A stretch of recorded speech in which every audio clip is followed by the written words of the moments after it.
The Pod Network Entertainment. Welcome to Lecheng Pag-ibig To. New episode every Wednesday. These days, of course, aminin natin, marami sa atin interested in lives of celebrities. Yes. Bloggers, vloggers, whether Hollywood or local. And we get our news from social media. Yes, actually, number one source of information na daw ngayon is social media. I'm not surprised. Oo, diba? Even podcasts are on the rise. A lot of things are, found online. But even nga going Hollywood naman, Justin Bieber and Hailey Bieber. Oh. May rumors na... Hiwalay na. Oo. Rumors. Oh, I've heard. Pero totoo ba? And yun nga yung laging tanong diba? Pag may bagong chismis. Totoo ba? Totoo ba? Tsaka nabubuhay po ang mga group chat pag may bagong chismis. Oo. Meron talagang marites. Meron tayong mga marites group, no? Yes. Speaking of, are we in that era na we air out our relationship problems and quote-unquote dirty laundry on social media? How do you feel about that? Well, not all people are like that. Kasi meron din talagang pinipili lang nila. Filtered yung mga sinashare nila. And of course, mas highlighted yung celebrities kasi sila naman yung malaking following. For a private person, parang, okay, even if you post something, parang yung iba kiber, parang may ganon. Diba? Pero pag may social media following ka na, may mga pagkakataon na may fina-follow tayo na, dapat dito shinare Mm-hmm. Maging specific na ako. Nung time na nag-away si Andy at Philmar, sa utak ko, magkakaayos sila Dapat di nag-post si Andy. Yun agad pumasok sa utak ko nun. But when we are in a tight situation, vulnerable situation, angry, emotional situation, have we gotten to that era na we turn to social media to vent out? To vent? Mm-hmm. Is it to vent? Do you personally vent on social media? Yes, there are times. Lalo pa nung mga bagets days ko, papi, as in ang lala talaga. Relationship-wise to? Or are you venting? Well, hindi naman Kasi ako umabot sa point na... May government venting, may problem venting, may pothole government venting malala ako, aminado po ako dyan. But yung sa relationship, I remember, meron ako mga moments na mafe-feel mo talaga na, uy, nag-away. Yung may mga pa-under ka na quotable quotes. Ako ginagawa ko yan nung Twitter days. Ako Facebook talaga Circa 2014. Oo. Yan. Yung mga... Diba, mapaparinig ka. Balikan mo. Tignan mo yung Facebook memories mo. Tapos check niyo yung mga status niyo. Magki-cringe kayo. Tapos minsan sasabihin ko doon sa mga friends ko, shit, shinare ko yan. Oo. Pinost ko yun. Oo. Kasi parang syempre pag nagkakaedad ka, mas may wisdom ka na Mas naiisip mo na kung ano ang dapat na ginagawa mo. But I think it depends on the person also if... Hindi lahat ng tao may wisdom. Hindi, totoo rin Wala yun. sa edad. Wala sa edad. Wisdom tsaka maturity. Also, true, agree. Is it seeking validation? Na okay, ito yung nangyari, tama ka. Whether, ang favorite ko sa mga ganyan, yung mga may utang. Diba? Tapos pinapost nila, eto may utang sa akin to. Minsan nakatag talaga yung utang. Minsan naman magpapahapyaw. I remember I saw the post of McCoy Dobbs just recently a few days ago. I didn't catch that. May utang sa kanya yung isang naka-work niya na brand. Okay. And then ginamit niya parang nakasalitang Becky. Okay. Tapos ang tagal na siya hindi nababayaran. Mga 2 years na yata. Wow. Tapos after nung post na yun, nagparamdam. Parang magbabayad na. Parang may ganyan. So, yun, nag-vent siya siguro dahil feeling ko, ako to. Pwedeng hindi ito yung na-feel ni McCoy Dobbs. Baka na-frustrated lang talaga siya. Sinasabi niya kasi doon, parang kailangan ko rin ng pera, sugal magbayad. Ano mga sis, illegal ko na ba to? May mga ganyan. Pero hindi niya pinangalanan kung sino. Pero nagbigay siya ng hint na, air freshener brand? Not sure, parang ganyan. Out of frustration kasi, hello, ikaw papi, 2 years mo nang sinisingil, tapos sinededma ka. And also, parang, with all due respect, you put in the work. Tapos na. And I think people don't have to realize the more than money. More than the money. Yeah, it signifies the hard work somebody puts in.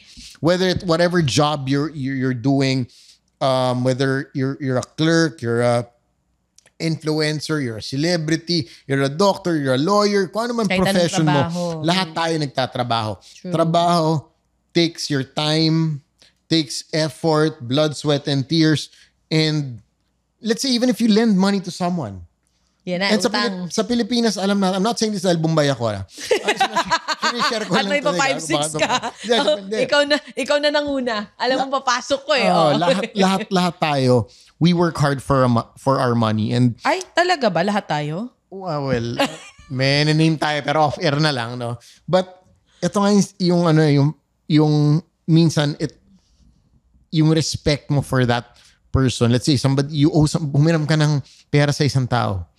This person worked hard for that 50,000, 20,000. Ang ganda nung sinasabi mo kasi merong mga tao pag feeling nila, si Samo IG naman yan, di ko nababayaran. Correct. Mapera yan. Nakaka-bad trip yung ganun. Correct. Mayaman naman yan. May pera Hindi naman yan. kailangan. Hindi yun eh. Yung palabra de honor. It's the principle It's your words na magbabayad ako sa kinsenas tas di mo ginawa. And that's why I get it why some people vent out.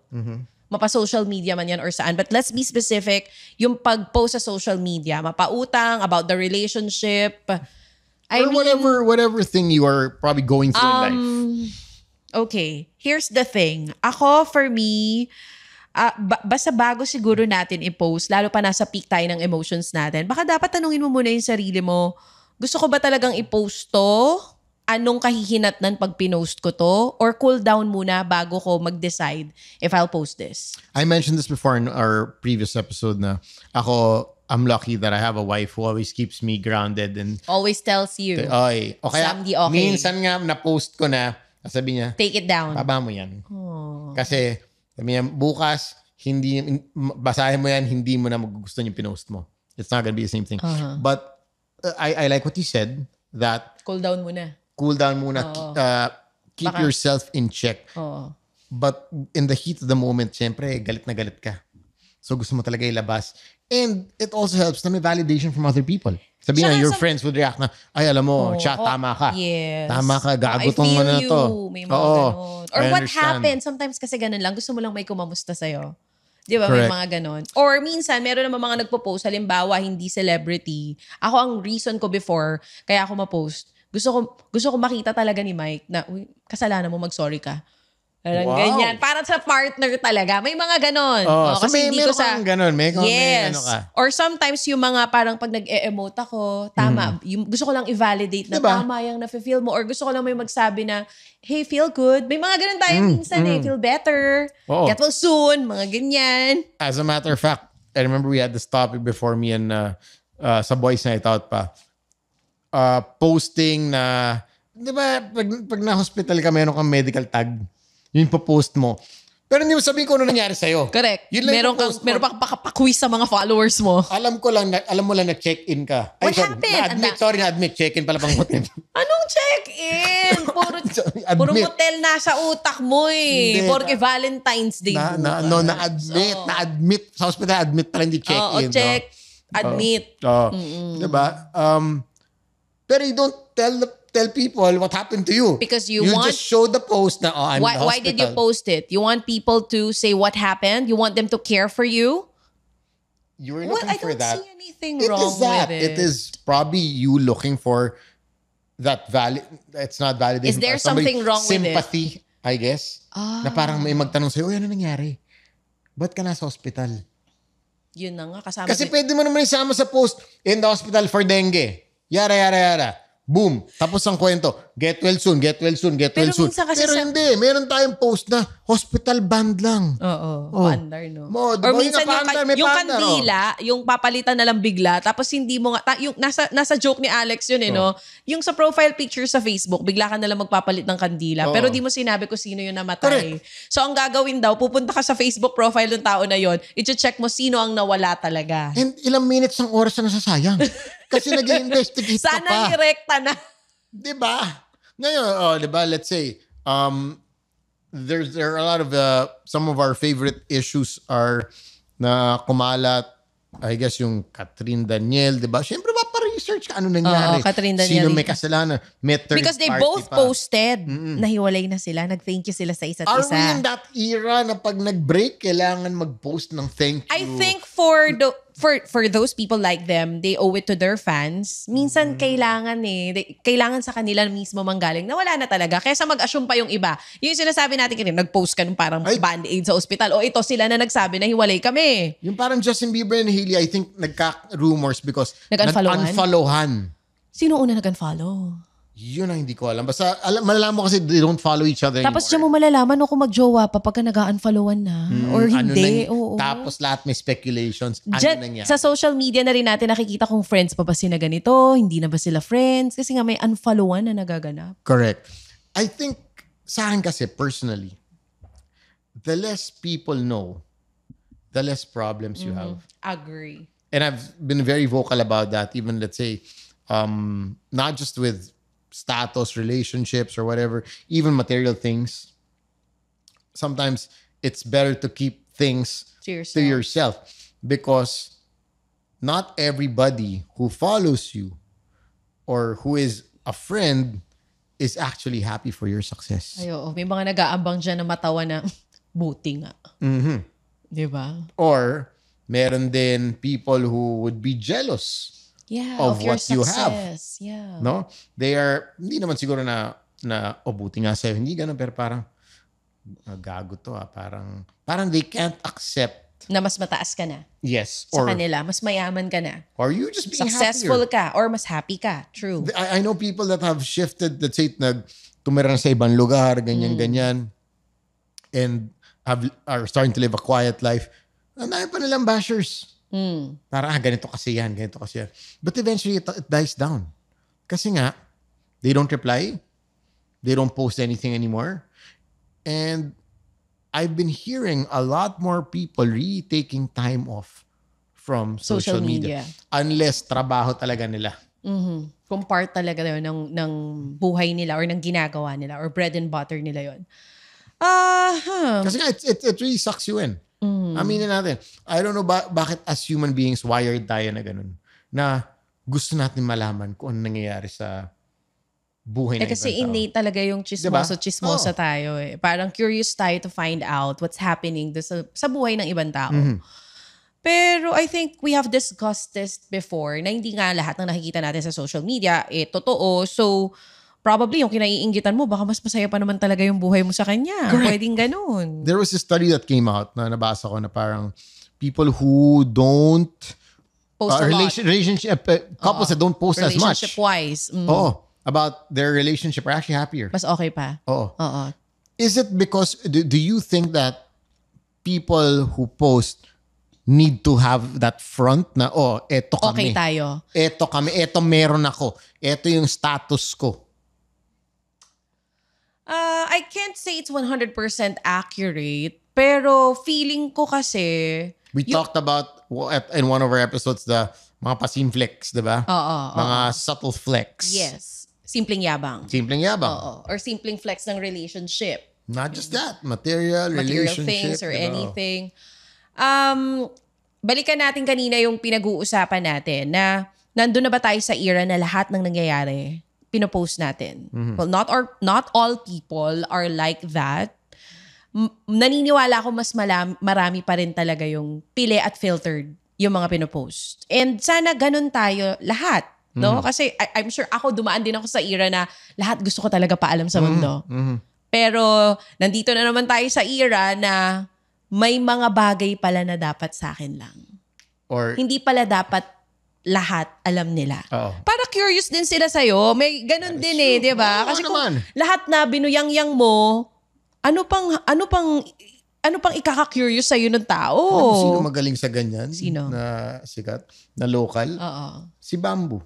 Oh yeah. Pansin mo? Sarah Geronimo. Exactly, di ba? Sarah Geronimo.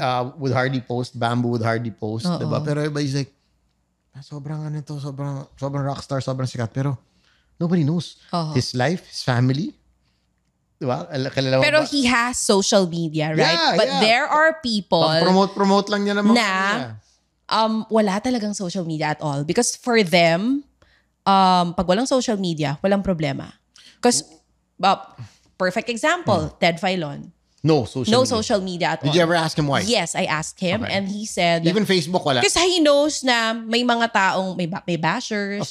Of course. For sure, may mga nagpaparating sa kanya na, okay, may sinabi kang ganito, ito yung mga sinasabi ng tao about you. Para sa kanya, no social media, no problem. Kung ano yung hindi niya alam, hindi niya iisipin. Tsaka bakit, parang yun nga yung sinasabi niya pa ulit-ulit, bakit ba ginagawa niyo yan? Bakit ba pinopost niyo yan? Bakit pinapaalam niyo sa tao yung mga ginagawa niyo? Yun nga. Ako naman ang tinanong niya pabalik. Ano ba? Binalik niya sa akin yung tanong. I mean, sabi ko, ba't wala kang social media? What is social media for you? What is your Facebook account for you? What is your Instagram account for you? Okay. Ang ganda ng tanong mo. YouTube for me, I save all the videos of my kids. Okay. Of the special moments of our lives. Yun yung YouTube para sa akin. And you have pretty Ngayon, long, mahaba yung mga YouTube mahaba yung mga YouTube videos oh. ko. Pag tinignan nyo, it's about my family talaga. Oh, correct. So, puro sa mga bata yan. Para pag bumalik ako sa mga 5 years ago, makikita ko na, uy, yun yung itsura ng anak ko. Pang-save siya ng memory dahil wala tayong pambayad ng monthly. Charing. Hindi, totoo. Ngayon, Facebook, TikTok, Instagram, for me is part of my job. Okay. So, aaminin ko sa inyo, there are times na pwedeng hindi na ako mag-post but I have to do it because it's part of my job. May mga ganong day. So, kailangan gawin mo partiyan ng trabaho mo, Gets mo ba na if you are not paid to post, would you still be posting? Yes. Kasi part nga yun, kasama yun sa strategy ng pagiging relevant. Hindi lang yon. I mean, kailangan mo makuha yung mga engagements that you have with your followers. Right. Kasi kung puro paid naman yung makikita nila dyan, tatama rin naman sila sa'yo. And those people who follow you, alam nila kung ano ang paid at hindi, mga V. Right? So, minsan magpo-post ka rin talaga ng totoong nangyayari about you. Pero kung mapapansin nyo, pag tinignan nyo yung Instagram ko, even my TikTok, hindi masyadong real-time yung posting ng mga nasa feed. Meron akong video na in-upload just 2 days ago. Tawan-tawa ako. From 2 months pa. Or from a month ago. Tapos, sinabi ko, tawan-tawa ako, minessage ko si Cass, yung editor ko, sabi ko, di ko pa napopost pala to. May ganun ako. May mga si Cass, may mga video sa akin na from December pa. Diba? Parang, huy, ba't di ko yun na-post? Oo. So, well, natutuwa naman ako na gano'n na ako kasi ibig sabihin, wala na ako dun sa Gigil. era na Gigil kailangan to post. everyday. Kailangan alam nila lahat to. Lumalabas. Okay? Pero, kung ako tatanungin, I like social media, pero kung may chance tayo bumalik dun sa era, na wala kung sakali. Would you? Yes. Mas You gusto would go ko yun. back to the time na pag radyo lang, di mo alam kung ano yung mukha ng taong pinapakinggan mo. Parang ganito, pag Spotify, podcast, boses lang namin, and then you will wonder kung ano itsura ni na Sam at Chacha. Di ba? Yung curiosity nawawala because di ba kasi alam na everything's natin all out. eh. Everything's all nakalatag lahat. Ikaw, for you, what is social media for you? For me, it's more of, I'd have to agree, it's becoming more of like a marketing tool. Yes. Diba? To sell ourselves. So yeah, as a personality and whatnot, it is. But ako kasi mahilig magpatawa. Yan. No? Naabangan ko yung mga post mo na yun. Malamang yung mga content ko, it's more of that. Yeah. My personal life, I guess with But I also wanna see kung anong ginagawa 30-40% mo. nandyan, no? True. Pero marami, I guess you'd see a lot of skits. Inaasar A lot of your hosting duties. Hosting duties are there. Of course, that's their way to contact me, ganyan, True. diba? And see like, let's say, ako ba yung bagay sa event nila? Diba? Am I the right one for their corporate show, for their wedding? It's a very powerful tool. It is. No? But I'm also being very careful of the time I spend on social media. Oo. Kasi minsan, parang lumilipas yung oras na parang, shit, Wala ka na nagawa. Oo. Ano ka na lang, lurk. Lurk ka lang ng As a lurk lurker ka na lang. ng mga tao na, okay, diba, so what? Oh. So I think na there was one article I also read na imagine if social media also had a closing time. Oy, I love... Like a restaurant. Sabihin natin, 7 p.m. Tak! Can we Okay, do sarado that? muna ang Instagram, sarado muna ang TikTok. Open ulit kami bukas ng 6 a.m. Pwede ba yun? Imagine a In life real like life? that. Can I we would do that? actually like that. Kung may gano'n na, okay, today wala muna, tawag dito, National Mother's Day, or let's say, Okay. Okay, perfect example. Christmas Day, walang Facebook today. Enjoy sorry, your time sarado. with your family. Sorry, sarado kami today. Correct. I have a Oo. friend in Australia who just posted this yesterday that they ate in this high-end steakhouse.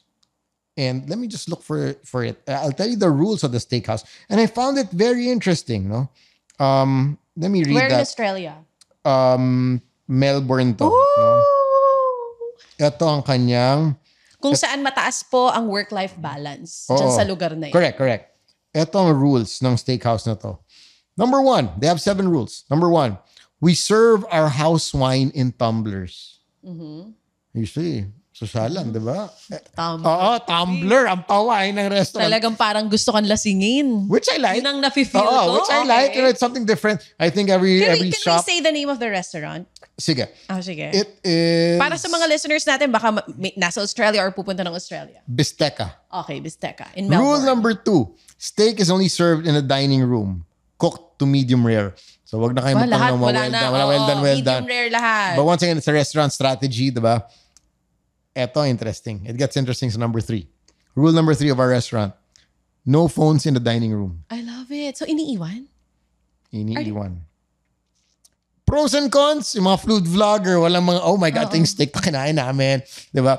Some people love to do that. I sometimes do that. May restaurant na ba na ganyan dito sa Pinas? I haven't. Kaya nga sabi ko, Kasi I wanna try. Diba? Tayo kaya tayo. No phones. Parang magandang business. No phones. Meron silang parang lounge where people have drinks and whatnot. Wow. Pwede ang phones doon. But once you enter the dining room, no phones. Focus on the food and who you're talking to.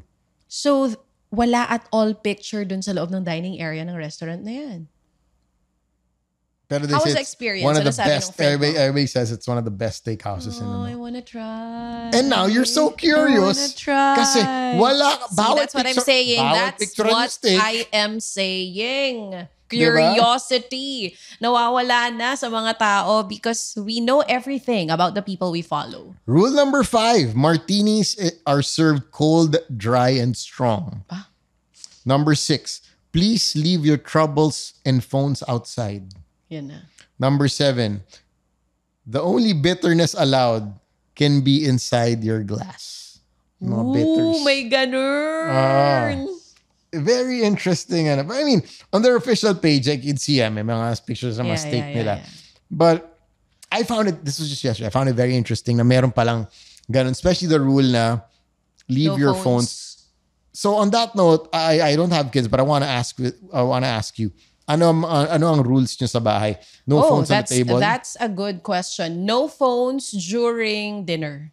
Lunch. Basta pag nasa table na kami. Okay. Bawal mag-phone. And ako yung tipo ng nanay na naninita ko talaga ng bongga. Na tipong pag napapansin ko na parang di bumababa yung panganay ko, di lumalabas sa I'm sure kwarto. siya medyo mas baba. Siya yung babad. Siya talaga yung may phone na. Pero alam mo kailan taon siya when she had her first phone tsaka Facebook? 13 years old. Is that, do you think I'm not sure if it's the right age because I know people na mas maaga pa eh. Correct. 13, tama. 13 years old siya. No, hindi 13. I'm sorry. 10 years old doon nagkaroon siya ng phone and then 13 nagkaroon ng Facebook. Pero meron siyang Instagram account that I handle. Ako nag-handle. Even up to now, I still open yung Instagram ng anak ko. You know what's good with her? Okay. Hindi ko alam kung saan niya nakuha to. But, nung isang araw, kausap ko siya, tapos sabi ko sa kanya, may tinag akong photo sa'yo, nakita mo? Okay. Ay, mommy, tinanggal ko yung Instagram ko. I mean, what do you mean tinanggal? Inalis niya yung app mismo. There are times na pag nafe-feel daw niya, sobra na siya sa social media, inaalis niya yung mismong app, binubura niya yung mismong app, not the account. Let's say, napapasobra ako ng Instagram, napapasobra ako ng TikTok, hindi ko sinasabi parang to. cleansing. Siya mismo on her own. Inaalis niya yung app pag feeling niya sobra siya sa social media. We've done a lot of episodes na diba nag-compare tayo ng screen time. Oo. Dami nating ginawang gano'n. No? But yun nga parang imagine a world na without social media. Hindi naman without. I think may closing time. It's already part of our life, a part of our culture. Nandiyan na talaga parang forever na siyang nandyan. Ano? But how important is keeping up to date with compared to like spending dinner with your loved ones, your family. So what if yun nga, you close it at 7 and reopen at 6. And during weekends, day off din sila. Pwede. Diba? I mean, it's really up to you to set your boundaries. You'd know yourself better. You'd know how much it's already sucking you in and how much time you're spending on it. Are you being less effective as a person? Are you being less effective as a friend because masyado ka nang babad? And going back to where we started on this episode, it's really about also posting responsibly. Yeah, Diba? posting responsibly. Airing out your dirty laundry, your whatever you have, diba? Na pinagpipiestahan ng lahat. Diba? Is that what you really want? That's a Some good people question. Some people thrive on that. Some people thrive on the fame, the popularity, the likes. Some people are the opposite, or some people get a taste of it, and then after that, ayaw na nila. Doon na maglalay Like you said, I'm sure Ted Filon, if he had an account, ang daming followers yan instantly. I'm He sure. would have I'm sure. easily so many followers. Yeah. But maybe That's his choice. maybe and his life is, okay, ginagawa ko na to for a living. I want to stay out of it. Correct. When I And have my time, gusto ko ako. Ayoko nam, and there are a lot of Hollywood celebrities already doing that. I'll do it when I'm online, but during my private time, It's my private time. Wala akong social media. Kasi akin na to. I give so much as an actor to you guys. Watch my movies, watch my this and that. But my private life is mine. I'm not gonna post about it. Kasi Ganda, no? masyado na exposed yung buhay ko. But that's of course at a Hollywood level. And I think depende rin talaga sa tao. Tama yung sinasabi mo. Kasi yung issue na I'm sure kung gumawa ng social media account sa Sir Ted, may instant following agad eh. Of course. Pwede niyang gawin yung ginagawa rin ng iba na nagvo-vlog na and they make a living out of it bukod pa dun sa kinikita niya na dito. But when I ask him why, because that's just not me. Yun yung sinabi niya, that's not me. It's not who I am. Hindi ako ma-share ng mga detalye sa buhay ko. 'Di ba? Nakikita ako ng tao, naririnig ako ng tao, pero ito lang yung alam nila sa akin. Same with Bamboo. Same. Gusto mo panoorin, gusto mo it's- makinig. Yung songs ko nasa Spotify, pakinggan mo. Diba? Now, And there are people who are like that. Very private. Nirespeto natin pareho yung mga ganon at yung mga gusto rin mag-share naman ng buhay nila sa social media. Correct. But at the end of the day, again, babalik tayo dun sa napag-usapan na rin namin ni Sam before you share anything, before you post anything online, ask yourself, why am I posting this? Para saan? Para kanino? Dapat ba talaga i-post ko o pwedeng hindi na to? and if you post and you don't get the likes that you want, It's it's okay. okay. It's okay. It doesn't make you less of a person. Yes, amen. Doesn't make you not relevant. Uh-huh. Doesn't make you not a good person, not a successful person. Hindi yun ang batayan ng pagkatao mo. Hindi yan yung batayan ng pagkatao mo, no? So, there will be good days, there will be bad days. It's just a matter of, I think, really balance. Balance na lahat, no? Social media, what you post, what you don't post. At the end of the day, and as much as when you, diba sinasabi natin sa love, when you love someone, save love for yourself. Don't also post everything. Save something for yourself. Love it. Diba? A quiet life is also a peaceful life. Oh. On that note, thank you for listening to this episode. My name is Sam YG. And this is Chacha. Be safe, be good. Bye. Good shit.